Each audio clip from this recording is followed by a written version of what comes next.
Welcome to Pankaj commerce classes. आप सभी Lucknow university के बीकॉम फर्स्ट ईयर के फर्स्ट सेमेस्टर के स्टूडेंट्स का हमारे चैनल पे स्वागत है। आज हम आपके लिए लेकर के आए हैं फाइनेंशियल अकाउंटिंग का चैप्टर दैट इज वॉयेज अकाउंट, और इसमें हम डिस्कस करने वाले हैं थ्योरेटिकल कॉन्सेप्ट से लेकर के प्रैक्टिकल प्रॉब्लम तक। तो आइए स्टार्ट करते हैं आज का सेशन। आज हमारा जो चैप्टर है वो समुद्री यात्रा खाते यानी वॉयेज अकाउंट है, और ये चैप्टर किस चीज़ को लेकर के कि जब जलयान एक स्थान से दूसरे स्थान की यात्रा करते हैं तो इन जलयानों की कंपनियां अपने प्रत्येक जलयान की प्रत्येक यात्रा से होने वाले लाभ या हानि को ज्ञात करना चाहती है। देखिए, शिपिंग कंपनीज का काम क्या होता है कि गुड्स कैरियज का काम करती, एक जगह से गुड्स उठा करके दूसरी जगह तक पहुंचाना और दूसरी जगह से गुड्स उठा करके और जहां तक की उनकी जर्नी वहां तक पहुंचाना। इस दौरान में ये एक फ्रेट चार्ज करती है पर वॉयेज के हिसाब से। तो ये शिपिंग कंपनियां हैं वो पता करना चाहती है कि पर वॉयेज के हिसाब से उनका प्रॉफिट कितना हुआ। तो देखिए यहां पर कि जब जलयान एक स्थान से दूसरे स्थान की यात्रा करते तो इन जलयानों की कंपनियां अपने प्रत्येक जलयान की प्रत्येक यात्रा से होने वाले लाभ या हानि को ज्ञात करना चाहती है, और प्रत्येक यात्रा के लाभ या हानि ज्ञात करने के लिए जो खाता बनाया जाता है इस अकाउंट को बोलते हैं समुद्री यात्रा खाता, यानी कि वॉयेज अकाउंट कहा जाता है। ये कंपनियां इस खाते को अवधि के अनुसार भी बनाती। अधिक स्पष्ट शब्दों में समुद्री यात्रा खाता लाभ हानि खाते की प्रकृति का होता है, जिसमें किसी जलयान पर किसी यात्रा विशेष में किए गए व्यय डेबिट किए जाते हैं और अर्जित जो भी इनकम्स होती है उनको क्या करते हैं, क्रेडिट करते हैं। तो देखिए, shipping companies carry goods from one place to another, some companies carry passengers also in addition to goods from one place to another. ये शिपिंग कंपनियां क्या करती है, गुड्स तो ले ही जाती हैं, गुड्स के साथ साथ में उनको पैसेंजर्स को भी अपने साथ में ले जाती है और पैसेंजर से उनको क्या मिलता है, किराया मिल जाता है। तो ये एक तरह की अलग से उनको इनकम हो जाती है। These companies want to know profit और loss made by its each ship for its each specified voyage. Shipping companies prepare voyage account ये प्रिपेयर करते हैं। तो देखिए, वॉयेज अकाउंट में जैसा कि हम लोग अभी तक जो बनाते हैं प्रॉफिट एंड लॉस अकाउंट बनाते हैं, तो वॉयेज अकाउंट ठीक उसी तरह से बनाया जाता है कि shipping company prepare voyage account periodically और voyage account indicate the result of a ship voyage. It is prepared like profit and loss account. देखिए साफ साफ लिखा हो ये कैसे बनाया जाता है, प्रॉफिट एंड लॉस अकाउंट की तरह प्रिपेयर किया जाता है। Both outward and return journey of a ship are covered in each voyage. हर एक वॉयेज में, हर एक यात्रा में आउटवर्ड जर्नी और इनवर्ड जर्नी दोनों को कवर किया जाता है। तो आइए हम देखते हैं आइटम्स में क्या है, समुद्री यात्रा खाता के डेबिट पक्ष में कौन कौन सी आइटम्स को लिखे जाते हैं। तो voyage account is debited mostly with the following items. इस खाते में डेबिट क्या क्या किया जाता है। पहला आइटम देखिए क्या लिखा हो कि डीजल पेट्रोल पानी आदि की लागत। जहां पर डीजल पेट्रोल पानी रखा जाता है उसको बंकर कॉस्ट बोलते हैं। तो बंकर का यहाँ आशय जलयान में डीजल ऑयल रखने के स्थान से है, पर समुद्री यात्रा खाते में तेल पेट्रोल शुद्ध पानी आदि जो भी वे यात्रा के संबंध में होते हैं वे सब डेबिट की ओर लिखे जाते हैं। आजकल समुद्री जहाज बहुधा कोयले के स्थान पर क्या यूज करते हैं, डीजल ऑयल आदि से चलाए जाते हैं। अतः इन जहाज़ों में पहले कोयला, जहां कोयला रखा जाता था वहां पे क्या रखा जाता है, डीजल रखा जाता है। आदि वे सब वस्तुएं रखी जाती जिनसे जलयान चलाने को शक्ति प्रदान की जाती। और डीजल ऑयल का मतलब ये दिया गया है कि देखिए, जो भी डीजल का ओपनिंग स्टॉक होगा फिर नया कुछ परचेज करेंगे तो उसको ऐड कर लेंगे, और जो बच जाएगा क्लोजिंग स्टॉक को माइनस कर देंगे। तो जो टोटल डीजल एक्सपेंसेज आया है वो आपका डेबिट साइड में टोटल अमाउंट आ जाएगा। तो इसी को है कि bunker here means the place in the ship where fuel is kept these days. Ships are driven by diesel oil etcetera, therefore the place where previously fuel was kept is now used for keeping diesel. Expenses on petrol, oil, whatever is used during the period of voyage are recorded in the debit side of voyage account. फिर देखिए बंदरगाह के वे, ये port charges क्या होते हैं, समुद्री जहाजी कंपनियों द्वारा बंदरगाह का प्रयोग किस काम के लिए होता है, समुद्री जहाज को जहाँ पे खड़ा किया जाता है। जैसे कि आप देखते हैं बस को खड़ी करने के लिए बस स्टैंड होता है, टेम्पो स्टैंड होता है, इसी तरह से जहाजी कंपनियों को खड़ा करने के लिए बंदरगाह का प्रयोग किया जाता है। और इस पर माल लादने व इस पर से माल उतारने आदि के लिए किया जाता था। इस प्रयोग के लिए उनको कुछ अधिकारियों को यानी कुछ के अधिकारियों को देनी पड़ती, यानी कि कुछ खर्च कुछ राशि बंदरगाह के अधिकारियों को देनी पड़ती है, और इस राशि को बंदरगाह के व्यय कहा जाता है। तो port is used by the shipping companies for loading and unloading of goods and parking of ship, hence the charges paid for this purposes are known as port charges. अब तो समझ में आ चुका होगा आपको कि ये पोर्ट चार्जेस क्या होते हैं। नेक्स्ट है डेप्रिसिएशन। देखिए डेप्रिसिएशन क्या होता है, जनरली पूरे साल भर का होता है, लेकिन आप देख रहे हो कि हम जो अकाउंट प्रिपेयर कर रहे हैं वो पर्टिकुलर एक वोएज के लिए, तो उस पर्टिकुलर वोएज में कितना डेप्रिसिएशन का लगा हुआ है उतने पर हम उसको चार्ज करेंगे। तो देखिए ह्रास समुद्री जहाज की लागत पर निर्धारित दर से लगाया था। ह्रास का लेखा करते समय यात्रा में लगने वाली अवधि का ध्यान रखा जाता है और इस अवधि के लिए जो भी ह्रास होता है वही डेबिट पक्ष में लिखा जाता है। और इसका जो डेप्रिसिएशन का फार्मूला है कि टोटल डेप्रिसिएशन जितना होगा पूरे साल भर का होगा, और जो यात्रा की अवधि, चूंकि हम एक पर्टिकुलर वेज का कैलकुलेट कर रहे हैं उस पर कितना डेप्रिसिएशन होगा, तो उस यात्रा की अवधि यानी कि जैसे 3 महीने 2 महीने 4 महीने जो भी हो डिवाइडेड बाय 12, अगर डेज में है तो डिवाइड डेज और नंबर ऑफ डेज अपॉन 365 हम कैलकुलेट कर लेंगे। फिर आगे देखिए नेक्स्ट आइटम है दलाली यानी कि ब्रोकरेज। देखिए जो लोग जहाजी कंपनियों के लिए ये यात्रा का यानी कि जो भी व्यवसाय लाते हैं, बिजनेस लाते हैं, तो उनको ये शिपिंग कंपनी एक तरह से अमाउंट देती है। वो क्या होती है, इनके लिए एक खर्चा होता है, उसको बोलते हैं ब्रोकरेज। तो समुद्री जहाजी कंपनी के लिए जो व्यक्ति व्यवसाय लाते हैं अर्थात उन बच्चों का संपर्क जहाजी कंपनियों से कराते हैं जिनका माल समुद्री जहाजी कंपनी एक स्थान से दूसरे स्थान को ले जाएगी, उन्हें जो दलाली दी जाती है वो इस खाते के डेबिट पक्ष में लिखी जाती है या इस खाते के क्रेडिट पक्ष में भाड़े में से घटाकर लिखी जाती है। हम आपको सजेस्ट यही करेंगे कि आप इस ब्रोकरेज को हमेशा डेबिट साइड में लिखेंगे। तो brokerage is a type of commission which is paid to them who bring business for the shipping companies, they are called charters agent. These brokers establish a contact between the shipping companies and those whose goods are taken by shipping companies from one place to another। फिर देखिए स्टी wandering charges, इसको बोलते हैं माल लादने व उतारने के वे। तो देखिए जहाज पे माल जब लादाया जाता है यानी कि लादा जाता है, लोडिंग करते तो उसका खर्चा उसके भाड़े, और जब उतारते हैं तो उसके अनलोडिंग के खर्चे होते हैं। तो जलयान की यात्रा आरंभ करने के स्थान पर माल को जलयान पर चढ़ाना पड़ता है जिसे लदान या भार भरना यानी कि कहते हैं। इस प्रकार गंतव्य स्थान पर जलयान के पहुंचने पर जलयान से माल उतारना पड़ता है जिसे भारहीन करना यानी कि अनलोडिंग करना या डिस्चार्जिंग कहा जाता है। जलयान पर माल को लादने तथा उतारने पर किए गए व्ययों को स्टी वेंडरिंग चार्जेस कहते हैं और इसके एक्सपेंसेज होते हैं expenses which are incurred in loading of goods on the ship and unloading of goods from the ships are known as stevedoring. Next है कुछ एनुअल यानी कि फिक्स्ड एक्सपेंसेज लगते ही हैं, उनको बोलते हैं वार्षिक स्थायी व्यय यानी कि एनुअल स्टैंडिंग चार्जेस। वार्षिक स्थायी व्ययों को उस अनुपात में इस खाते के डेबिट पक्ष में लिखा जाता है जो यात्रा की अवधि पूरे वर्ष में होता है। जैसे कुछ खर्चे कैसे हो सकते हैं, जैसे सैलरीज है वो स्टैंडिंग चार्जेस इसमें लिए आती है क्योंकि वो फिक्स है सैलरीज। मरम्मत यानी कि रिपेयर्स है, इंटरेस्ट है, इंश्योरेंस देना, डेप्रिसिएशन, ये सब क्या है एनुअल स्टैंडिंग चार्जेस एक तरह से are apportioned in the ratio of the period of the concern voyage and the whole year. पूरे साल भर के हिसाब से जो कंसर्न वोएज का पीरियड है उस पर के हिसाब से प्रोपोर्शनेटली चार्ज कर लेते हैं। That portion of standing charges which relate to the period of voyage is recorded in the debit side of voyage. फिर है बीमा। अब देखिए बीमा क्या है, इंश्योरेंस। तो इंश्योरेंस दो तरह का होता है, एक तो इंश्योरेंस किसका होगा, पूरी शिप का होगा, दूसरा उस फ्रेट का भी होगा क्योंकि जो माल एक जगह से लाद करके ले जा रहे हैं और वहां से लाना है तो उसका जो फ्रेट होगा उसका भी इंश्योरेंस कराया जाता है। तो देखिए समुद्री यात्रा के संबंध में निम्न प्रकार का बीमा कराया जाता है, समुद्री जहाज का बीमा एवं इसका प्रीमियम। तो समुद्री जहाज का बीमा साधारणतया 1 वर्ष के लिए कराया जाता है। जैसे 1 वर्ष के बीमा प्रीमियम की राशि 60,000 रुपये है, परंतु समुद्री यात्रा 3 माह के लिए है तो 3 महीने का अलग से कैलकुलेट कर देंगे। देखिए 60,000 का बीमा पूरे साल भर का है, लेकिन 60,000 इंटू 3/12 यही अमाउंट चार्ज किया जाएगा जो कि 15,000 होगा पर्टिकुलर वोएज में। फिर देखिए बी दिया वो समुद्री यात्रा बीमा। कभी कभी क्या होता है एक पॉलिसी ले लेते हैं पर्टिकुलर एक वोएज के लिए, तो जब बीमा समुद्री यात्रा की अवधि के लिए ही कराया जाता है तो बीमा प्रीमियम की पूरी राशि समुद्री यात्रा खाते के डेबिट पक्ष में लिखी जाती है। तो पर्टिकुलर अगर वोएज के लिए ही पॉलिसी ले ली जाती तो उसको पूरी की पूरी अमाउंट को ही डेबिट कर देते हैं। नेक्स्ट है भाड़ा बीमा, फ्रेट इंश्योरेंस। जब भाड़ा बीमा कराया जाता है तो इसे समुद्री यात्रा खाते के डेबिट पक्ष में लिखा जाता है। Insurance charges are recorded in the debit side of voyage account, they are calculated on the period of voyage. कैसे कैलकुलेट करते हैं, ये भी पीरियड ऑफ वॉयेज के हिसाब से कैलकुलेट कर लेते हैं।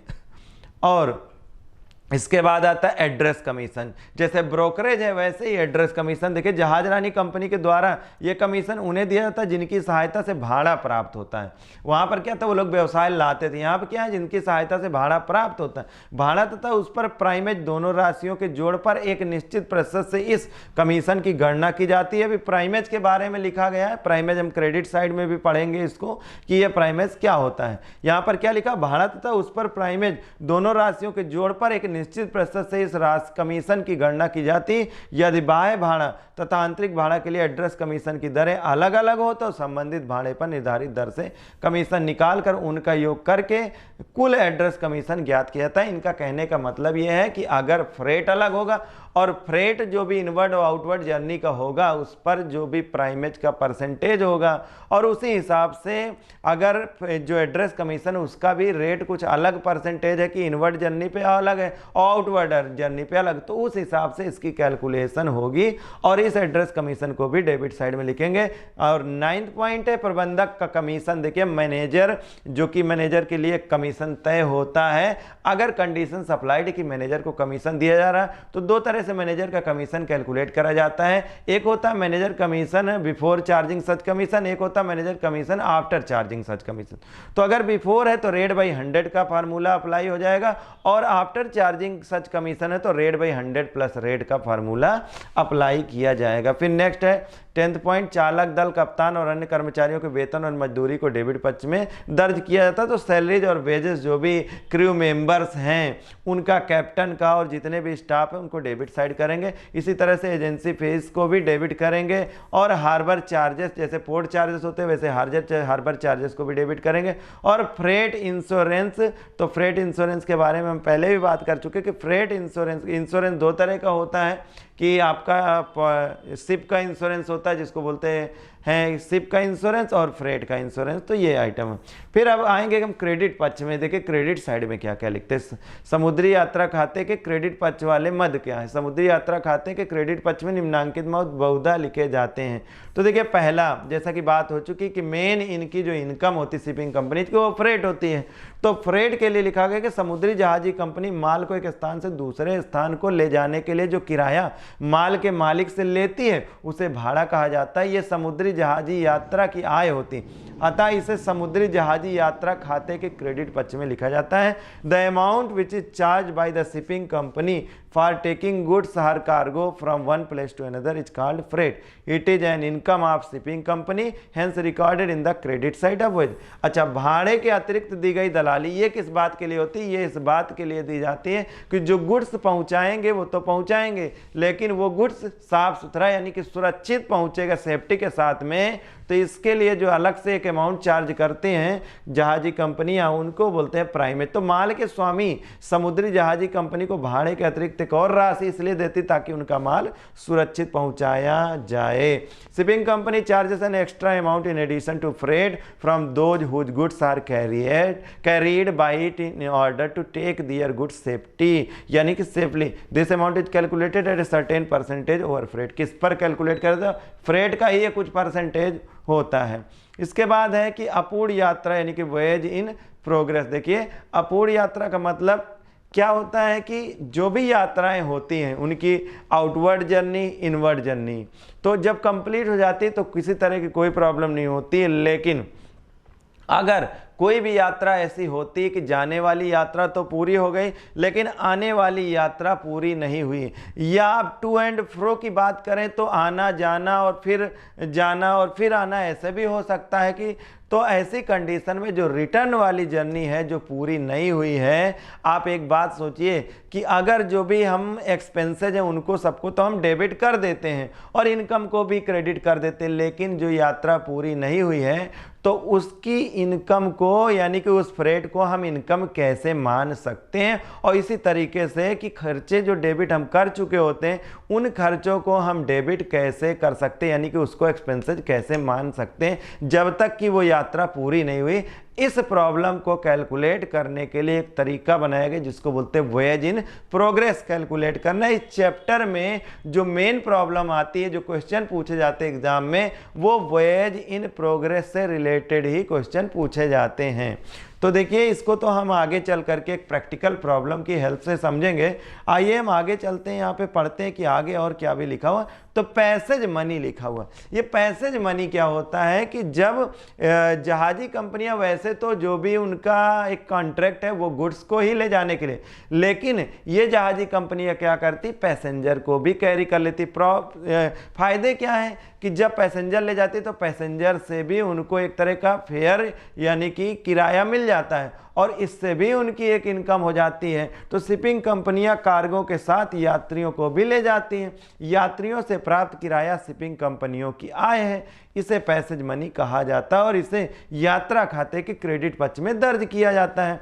तो देखिए पैसेज मनी क्या होती है, shipping companies carry passengers also along with the cargo, the fair received from the passenger is income of the shipping company, this is called passage money. Next है यात्रा खाते के क्रेडिट पक्ष में बार और सैलून। देखिए अब जब लोग जा रहे हैं तो लोग जो जाएंगे साथ में उनको इन चीज़ों की ज़रूरत पड़ेगी, मे बी कि उनको कि बार या सैलून, इन सब चीज़ों की ज़रूरत भी पड़ सकती है और इनसे भी उन शिपिंग कंपनीज को इनकम होती है, क्योंकि जो लोग उसमें सवारी यात्रा कर रहे हैं, जो पैसेंजर्स हैं, वो एक तरह से उनको जो भी खर्च करेंगे और वो शिपिंग कंपनीज की इनकम हो जाती, तो इसको भी क्रेडिट करते हैं। In the same way store diesel आदि का जो क्लोजिंग स्टॉक है तो उसको हम क्रेडिट साइड में लिख सकते हैं, या एक तरीका और भी अपनाते हैं कि डेबिट साइड में ही उस आइटम से क्लोजिंग स्टॉक को माइनस करके नेट एक्सपेंसेस को हम डेबिट साइड में दिखाते हैं। तो देखिए एक फॉर्मेट है कि समुद्री यात्रा खाते का जो प्रारूप एक फॉर्मेट है, वो फॉर्मेट कैसा है, यहाँ पे देखें आप कि पर्टिकुलर अमाउंट, यहाँ पे वोएज अकाउंट लिखा हुआ है और ये जो भी पीरियड होगा, जिस पीरियड के लिए वो वोएज किया जा रहा होगा उस पीरियड को यहाँ लिख देंगे कि फ्रॉम, जैसे 2 महीने का है, 3 महीने का, तो जिस डेट से और जिस डेट तक है। इसके बाद डेबिट साइड देखिए, उस डेबिट में पर्टिकुलर अमाउंट और ये पर्टिकुलर अमाउंट, ठीक है। आइए एक एक आइटम देख लेते हैं। यहाँ पर क्या लिखेंगे, पहले तो बंकर कॉस्ट लिखेंगे, port charges, harbour wages, stevedoring charges का मतलब वही कि जहाज पे लदाई और उतराई के खर्चे, यानी कि जो भी लोडिंग और अनलोडिंग करते हैं। Salaries of officers, crew and crew के हैं, क्रू मेंबर्स के लिए हैं। क्रू मेंबर्स किनको कहते हैं, जो जहाज के मेंबर्स होते हैं उसमें जो और अदर स्टाफ होता है। कमीशन एंड ब्रोकरेज, डेप्रिसिएशन देखिए शिप और फ्रेट दोनों का दिया हुआ, स्टैंडिंग चार्जेस है और एड्रेस कमीशन दिया हुआ कि अगर एड्रेस कमीशन जो कैलकुलेट होगा और वो किस पर कैलकुलेट होता है, फ्रेट का ही कुछ परसेंटेज होता है। इसके बाद यहाँ पर वेज इन प्रोग्रेस है, अगर कोई इनकम्प्लीट वेज है तो ये वेज इन प्रोग्रेस यहाँ पे लिखेंगे डेबिट साइड में, और मैनेजर कमीशन। अगर क्रेडिट साइड की बात करें तो देखिए आउटवर्ड जर्नी का जो भी फ्रेट है और प्लस उसमें कुछ उसका जो परसेंटेज होगा उसको हम ऐड कर देंगे। In the same way inward का फ्रेट होगा और उस पर प्राइमेज कुछ परसेंटेज होगा, उसको भी ऐड कर देंगे और यहाँ पे लिख लेंगे। इस पर हम अभी प्रैक्टिकल क्वेश्चन लगाने वाले हैं। आप देखिए बाई पैसेज मनी लिखा हुआ है, इनकम है, क्लोजिंग स्टॉक जो भी होगा और एक्सपेंसेज का जो वोएज इन प्रोग्रेस होगा उसको क्रेडिट साइड में लिखेंगे। अब इन सब का जो रिजल्ट आएगा, अगर प्रॉफिट आता है तो प्रॉफिट आएगा, नेट प्रॉफिट, और लॉस आएगा तो ये नेट लॉस होगा। चलिए तो आगे अब हम आते हैं प्रैक्टिकल प्रॉब्लम की तरफ। एक क्वेश्चन लगाते हैं और ये क्वेश्चन है इनकम्प्लीट जर्नी का, यानी कि यात्रा जो कि पूरी नहीं हुई है, तो इसको कैसे कैलकुलेट करेंगे, क्या करेंगे, इन चीज़ों को लेकर के आप हमारे साथ बने रहिए और देखिए कि क्वेश्चन को एग्जाम में कैसे लगाएंगे। देखें, ऐसे में हिमालय जलयान ने समुद्री यात्रा कोलकाता से मुंबई की प्रारंभ की। 31 दिसंबर को खाते बंद किए जाते हैं। इस 31 दिसंबर तक वापसी यात्रा पूरी नहीं हुई थी। मुंबई तक की तथा कोलकाता वापस आने की कुल यात्रा जो 31 दिसंबर के बाद पूरी हुई, उस संपूर्ण यात्रा का विवरण निम्न है। इसमें एक बात कही गई कि उस संपूर्ण यात्रा का, जिसको लेकर के हम आपको बताएंगे कि कैसे ये डिफरेंशिएट हो जाता है जब संपूर्ण यात्रा की बात करते हैं। तो इसके बाद देखिए इसमें आइटम्स जो लिखे हुए हैं कि भाड़ा है 4 लाख रुपए का, डीजल प्रयोग किया गया 70,000 का और ये स्टोर्स प्रयोग किया गया 30,000 का। बंदरगाह के वे यानी कि पोर्ट चार्जेस 15,000, कर्मचारियों का वेतन ह्रास 40,000, बीमा समुद्री जहाज 20,000 रुपये, बीमा भाड़ा 8,000 रुपये, प्राइमेज देखिए 10% है, और आपको मालूम है कि प्राइमेज किस पे कैलकुलेट करते हैं, तो प्राइमेज फ्रेट पर ही कैलकुलेट करते हैं। और एड्रेस कमीशन 5% का। वापसी यात्रा पर कितना दिया, 1,50,000 रुपये का भाड़ा है, तो टोटल भाड़ा देख लीजिए कितना दिया हो, 4 लाख। इसका मतलब साफ है कि आउटवर्ड फ्रेट कितना होगा, 2.5 लाख, क्योंकि इनवर्ड फ्रेट 1,50,000 है, तो इसमें से हम माइनस कर लेंगे। अब देखिए 31 दिसंबर तक समुद्री यात्रा खाता बनाइए, वापसी यात्रा के पूरे वे शामिल किए गए हैं।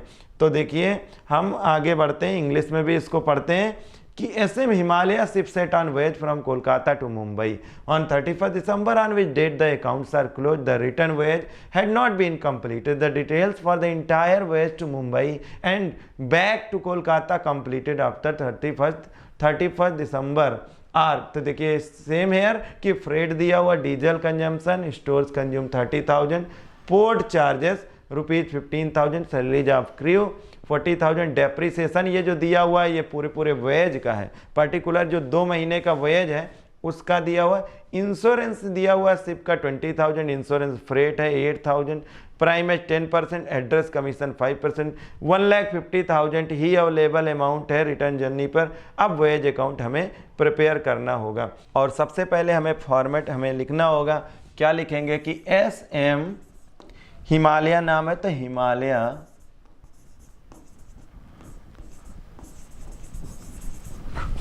शिप, और लिख लेंगे ये वोएज अकाउंट। अब जो पीरियड दिया हुआ तो स्टार्टिंग डेट नहीं दी है, तो यहाँ पे लिख लेंगे कि अप टू 31 दिसंबर, ठीक है, 31 दिसंबर लिख दिया। फॉर्मेट प्रिपेयर करेंगे इसका।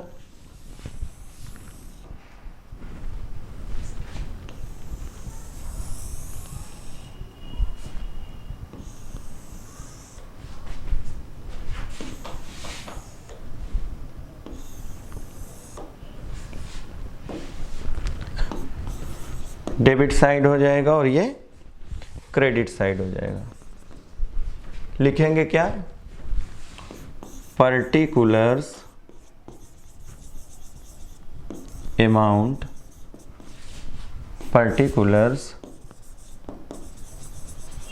और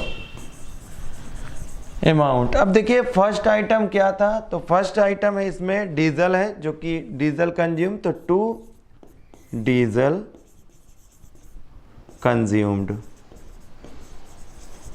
2 डीजल कंज्यूम्ड, और अमाउंट कितना है 70,000।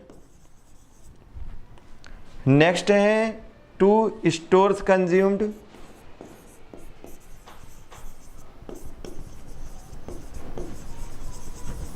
तो स्टोर्स का जो अमाउंट है वो है 30,000। नेक्स्ट है पोर्ट चार्जेस जो कि 15,000 है।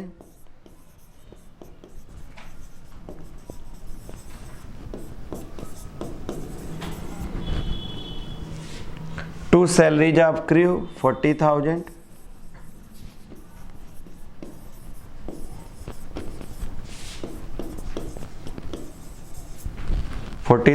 है।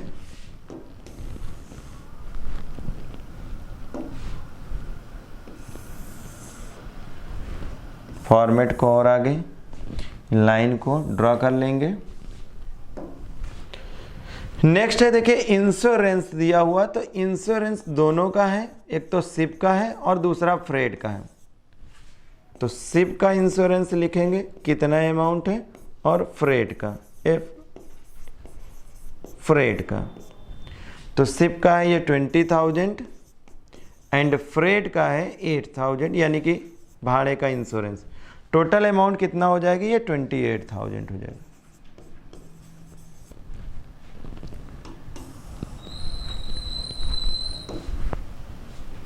नेक्स्ट है डेप्रीसिएशन।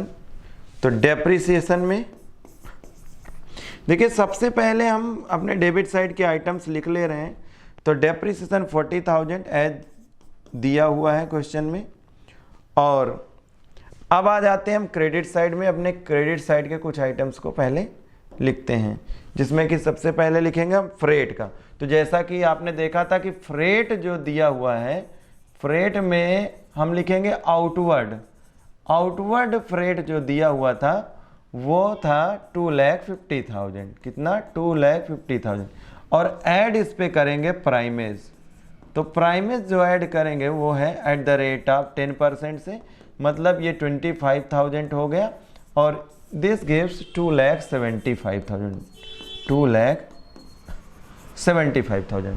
दूसरा है इनवर्ड का लिखेंगे, तो इनवर्ड का फ्रेट मेंशन किया गया था 1,50,000 का, और इस पर भी प्राइमेज ऐड कर लेंगे, primase at the rate of 10%, this gives ये 15,000 का हो गया, और टोटल 1,65,000 हो जाएगा। ठीक है,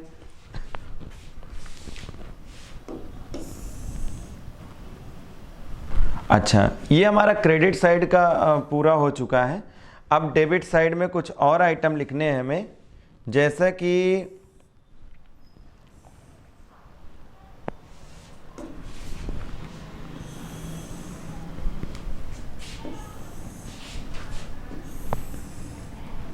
ये हो गया। अब नेक्स्ट आइटम है एड्रेस कमीशन का, एड्रेस कमीशन का। तो एड्रेस कमीशन हमने कैलकुलेट करना है आउटवर्ड पे जर्नी पे और इनवर्ड जर्नी पे, अलग अलग कैलकुलेट कर लेंगे।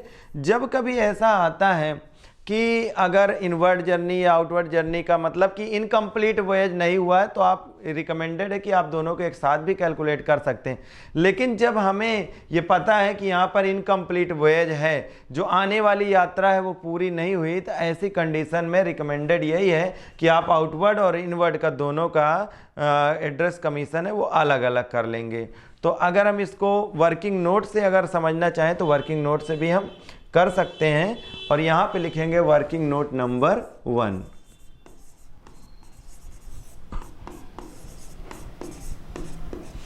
Number 1 that is calculation of address commission.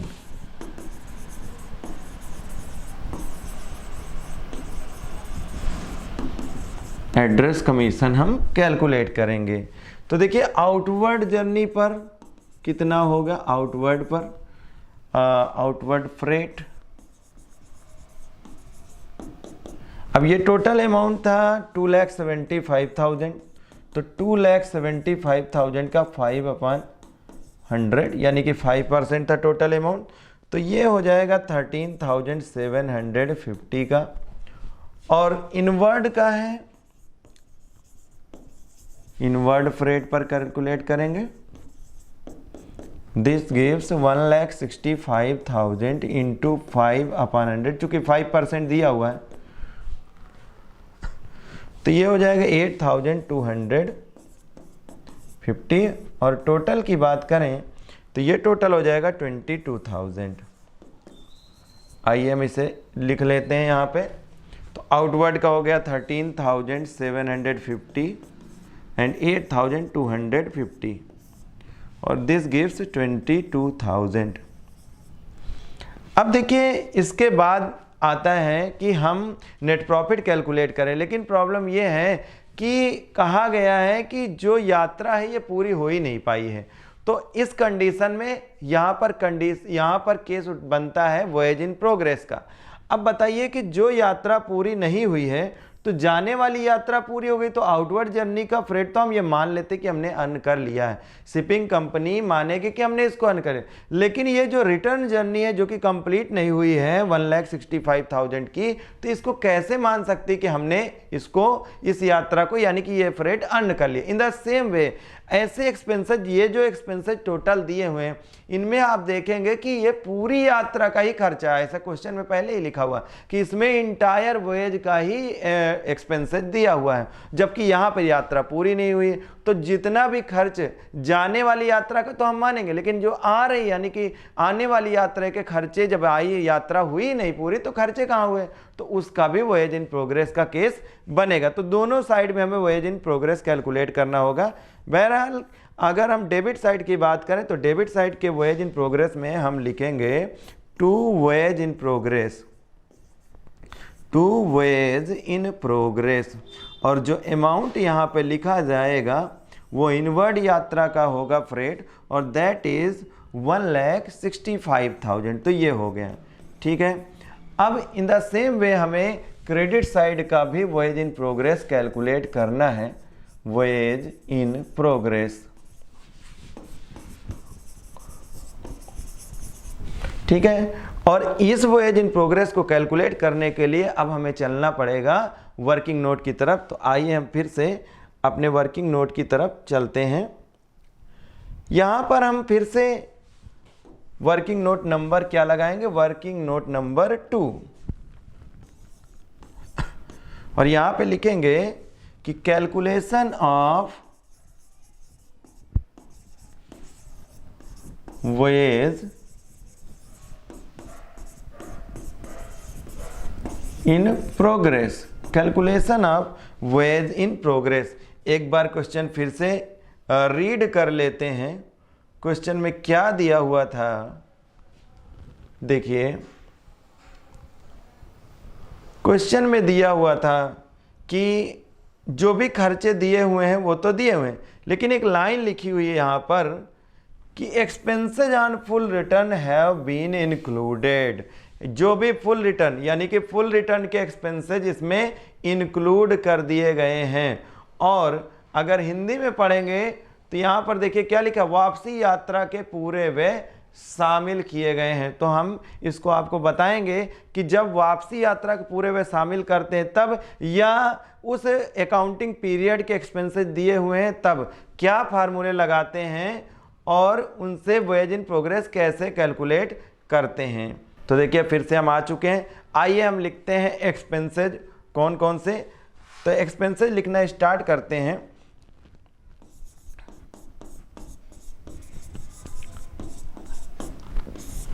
इसमें सबसे पहला खर्च हमारा है कोल कंज्यूम्ड का, कोल कंज्यूम्ड, और कोल कंज्यूम्ड का अमाउंट होगा 70,000। नेक्स्ट है stores consumed,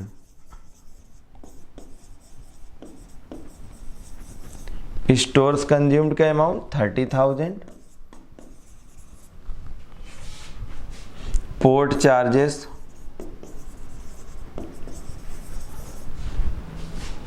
15,000।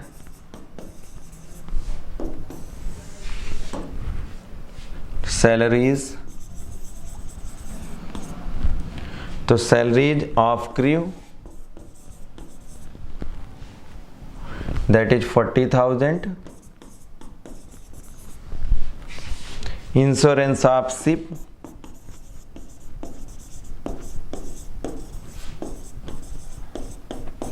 insurance of ship that is 20,000। another expense that is depreciation,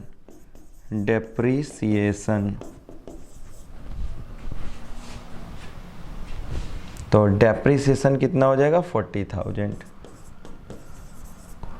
और इसका टोटल अगर करेंगे तो ये टोटल हो जाएगा 2,15,000। और यहाँ पर लिखेंगे कि ये टोटल एक्सपेंस है, total expenses except address commission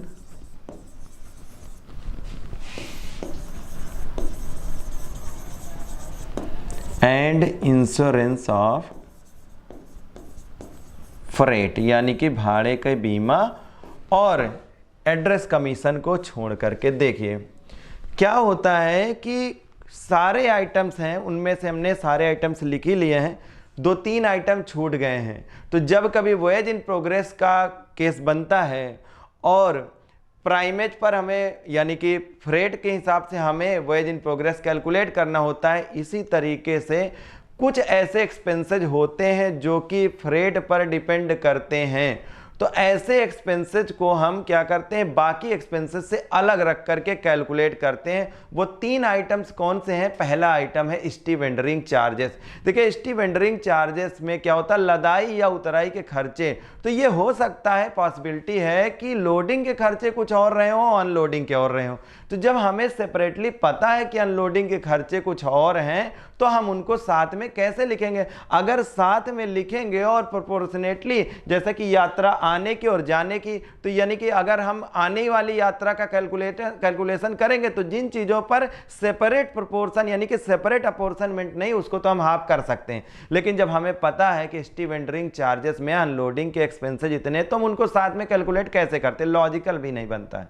दूसरा क्या आइटम है? इसके बाद आता है एड्रेस कमीशन। देखिए एड्रेस कमीशन कैसे बनता है कि फ्रेट का ही कुछ परसेंटेज होता है, तो वहां पर भी हमें मालूम है कि आउटवर्ड फ्रेट का इतना एड्रेस कमीशन है और इनवर्ड फ्रेट का इतना एड्रेस कमीशन है, और ये एड्रेस कमीशन परसेंटेज के हिसाब से वेरी भी कर सकता है। मे बी कि आउटवर्ड फ्रेट का 5% हो लेकिन इनवर्ड फ्रेट का 4% ही हो, तो इसको भी हम सेपरेट रखते हैं। और तीसरा जो कि इंश्योरेंस ऑफ फ्रेट, देखिए शिप का इंश्योरेंस है, उसे हमने यहीं पे लिख दिया शिप का इंश्योरेंस, लेकिन फ्रेट का इंश्योरेंस है तो ये फ्रेट के हिसाब से वेरी करता है, और दैट्स वाई हम इसका भी कैलकुलेशन सेपरेटली करते हैं। तो अब बढ़ते हैं आगे और कैलकुलेट करते हैं कि वो 2-3 आइटम जो छूट गए हैं उनका भी करेंगे। आप समझ चुके हैं उनके रीजंस कि क्यों हम ऐसा करते हैं। तो लिखेंगे कि हाफ ऑफ कितना, 2,15,000। ये 2,15,000 का जो हाफ है ना, ये लिखेंगे 107 और 500, 1,07,500 रुपये इस पे लिखेंगे। अच्छा, कुछ बातें और भी हम आपको साथ में बताना चाहते हैं कि देखिए जब टोटल एक्सपेंसेज आप वॉयज दिए हों, ठीक है, जब टोटल एक्सपेंसेज आप वॉयज दिए हों तो वहाँ पर क्या है, कुछ फार्मूले अप्लाई करते हैं। हम एक और पेज ले लेते हैं और उसको भी समझते हैं, उसको लिख लीजिएगा। एक नोट्स है ना, कुछ नोट्स हैं, तो ये भी आप लिख लीजिए कि when expenses of total wage are given,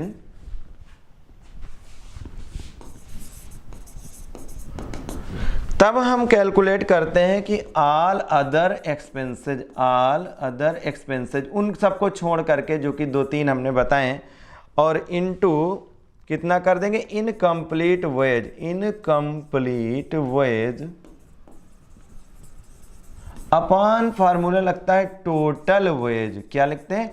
total voyage. जैसे कि इनकम्प्लीट का मतलब कि आने वाली यात्रा, ये जाने वाली यात्रा तो हो गई लेकिन आने वाली यात्रा कंप्लीट नहीं हुई, और आना और जाना वो कितना हो गया, 2, तो उसमें आने वाली नहीं कंप्लीट, यानी कि 1/2 कह सकते हैं इसको। तो all other expenses into incomplete voyage upon total voyage. ये कंडीशन नंबर कब है? ए। अब कंडीशन नंबर बी देखिए। कंडीशन नंबर बी क्या कहती है कि when expenses of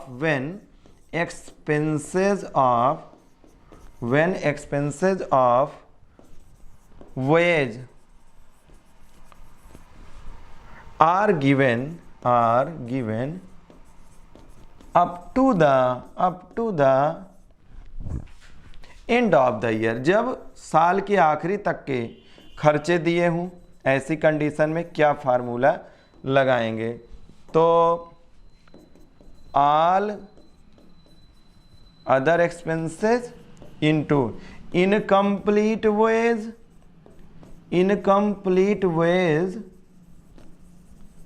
upon completed voyage. देखिए दोनों में फर्क देखिए क्या है। ए वाले में लिखा है टोटल वेज और बी वाले में क्या लिखा है, कंप्लीटेड वेज। और आप इस हमने जो फार्मूला लगाया है अपने कैलकुलेशन के लिए वो कौन सा लगाया है, ए वाला लगाया है। इसका रीजन क्या है कि हमने ए वाला फार्मूला लगाया है, तो आइए हम उस पर भी चलते हैं। जैसा कि हमने पहले ही मेंशन कर दिया था आपको कि यहाँ पर हमने क्वेश्चन में देखा कि लिखा हुआ कि the details of for the entire voyage to Mumbai and back Kolkata completed, ये तो लिखा ही है। इसके साथ साथ में जो जिसकी वजह से हमने फर्स्ट कंडीशन लगाई गई है, जो फार्मूला नंबर 1 है, वो ये लिखा हुआ था कि यहाँ पर full return expenses on full return voyage has been included. तो इस वजह से हमें ऐसा करना पड़ा है और हम आ गए हैं अपने मेन पेज पर और इसके साथ ही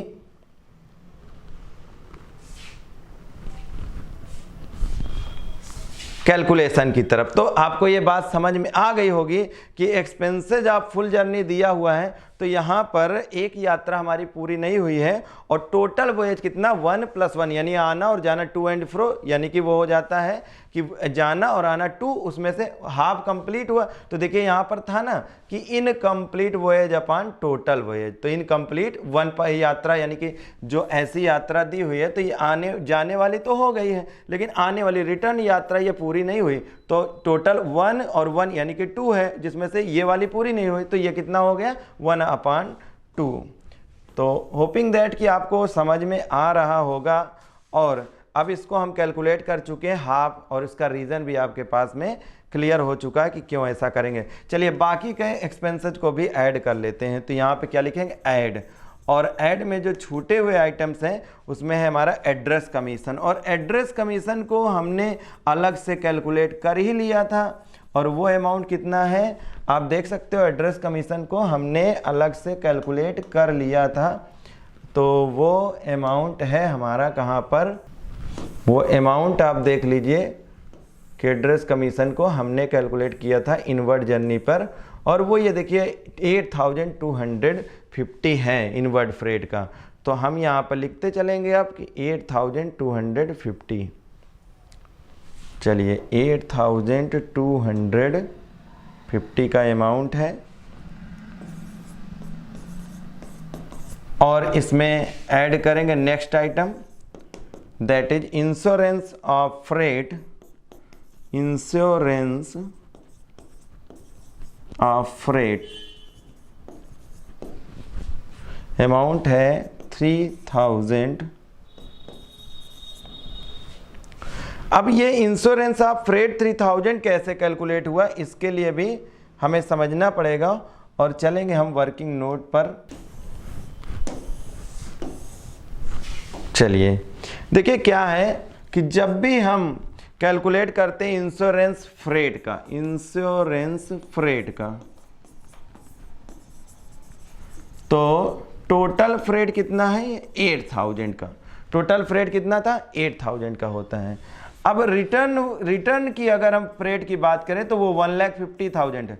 और याद रखिए जब कभी आप ये इंश्योरेंस फ्रेट का अमाउंट कैलकुलेट करने लगेंगे तो जो फ्रेट होगा इनवर्ड का, आउटवर्ड का, या टोटल फ्रेट जो होगा वो विदाउट प्राइमेज लेंगे। तो टोटल फ्रेट कितना था 4 लाख का था और इनवर्ड का फ्रेट 1,50,000। इसको अगर हम करेंगे तो 5 3 जा और 5 8 जा 40, तो ये 8000 का 3/8, दिस गिव्स 3000। तो ये 3000 का अमाउंट हम कैलकुलेट कर चुके हैं और यहाँ पर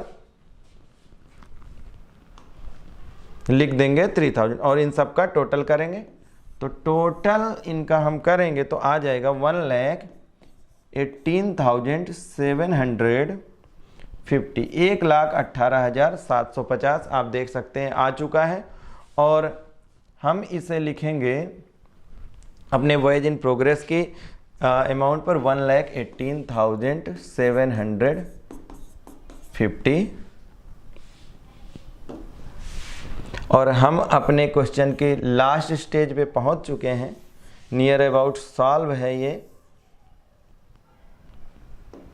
देखिए तो टोटल करेंगे कितना, ये 2,75,000 plus 1,65,000 plus 1,18,750, this gives total हो जाएगा ये 5,58,750,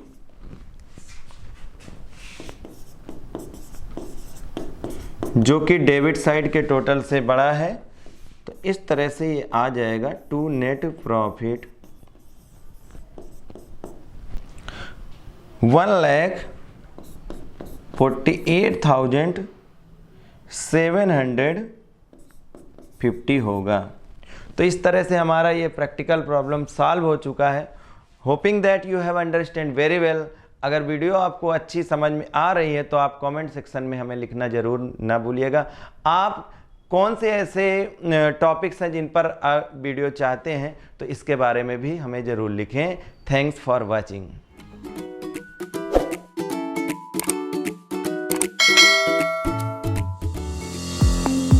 Now, students can enjoy online mode of digital learning with official app of Pankaj Commerce Classes available in Play Store.